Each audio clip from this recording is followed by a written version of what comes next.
Modern football does not just consume goals, it also devours stories, belongings, and identities. At the core of Mohamed Salah's career lies a deep psychological, cultural, and theological puzzle. Despite shattering records in a Liverpool shirt and lifting every major trophy available, why is he still systematically sidelined from the highest tier of global recognition, such as Ballon d'Or conversations or the podium of football's greatest by the global football media? When you look at the statistical tables, he sits proudly at the absolute top. Yet the global football ecosystem greets his achievements with a cold, almost dismissive shrug. This reality exposes the thin and fragile line between extraordinary heroism and the media's systemic normalization of perfection. When diving into the depths of this paradox, real-life layers beyond the game emerge. First, there are the invisible walls and manufactured myths built around a quiet superstar who does not fit traditional molds by a Eurocentric football industry. Salah is a figure who never hides his faith, roots, or cultural identity, prostrating in gratitude during goal celebrations and continuing to compete at the elite level while fasting during Ramadan.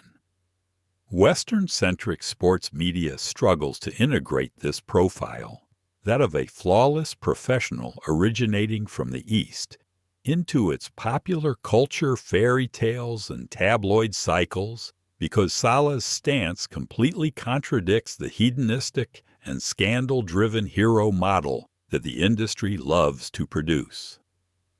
Second is the cold face of statistics and the exhaustion of perfection. When scoring 30 or more goals in a season ceases to be a miraculous event and becomes a baseline expectation, achievement loses its enchanting effect and falls victim to the insatiable appetite of the masses.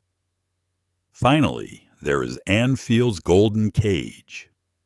That unshakable allegiance to a single club and its values inadvertently limits the mythological status that modern football reserves exclusively for perpetual club-hopping, marketable global nomads. Operating on the pitch like a cold, algorithmic killer while maintaining a grounded stance of deep devotion to his faith, family, and roots off it, Salah remains a difficult figure for an industry sustained by sensationalism and artificial drama. Every record he breaks is rapidly digested by the system and shelved as an ordinary detail that was supposed to happen anyway. Long after the boots are hung up and the stadium lights go out, the haunting and lasting legacy Salah leaves behind will not merely be about conquering the game's cold mathematics and physical limits. It will stand as the quiet manifesto of a man who refused to compromise his identity, even at the cost of being pushed to the margins of the system. The cultural and spiritual isolation he has lived through in reality, and this invisible burden he has carried throughout his career, remains a truth far heavier than any shot he has ever struck on the pitch.